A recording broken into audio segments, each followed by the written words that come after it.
Hello, so this is a video for the Intel Edison setup with the Arduino expansion board. So I just had the board set up. Finally, it's flashing with the Arduino Blink program. So it's flashing the built-in LED for 3 seconds on and 3 seconds off. I'll quickly go over what I did for the initial setup. So this small chip, that's the Intel Edison board, and we basically mount it on the expansion board. And there's four plastic legs for security. We hook with small screws.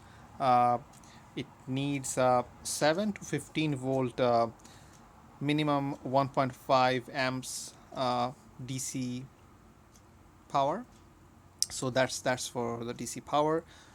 Two USBs. Basically, we need only one, the one closest to the DC power to upload or run any programs. The other one for initial setups. That's to flash the Linux firmware.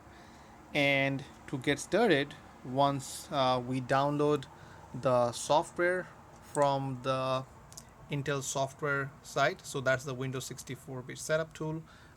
Once we run the setup tool, what we see is this USB driver and the firmware installation. So once we go ahead with those done, then what we do is um, we connect the board. So once the firmware is installed, it recognizes the board.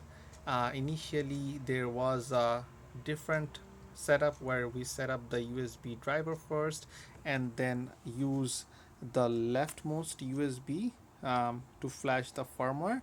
But this new setup tool that replaces that need, we can use this tool to do the USB driver setup and the firmware setup at the same time. One thing that we need is this Arduino IDE. So this IDE we use to program our Edison. So basically, the board, which is the Intel Edison board, is not readily available. So what we need to do is go to the board manager, and from the board manager we find our board. So if we search by Intel, so this shows the Intel Edison board. That's this one is for the Edison, and once we download it, we run it, we can use this IDE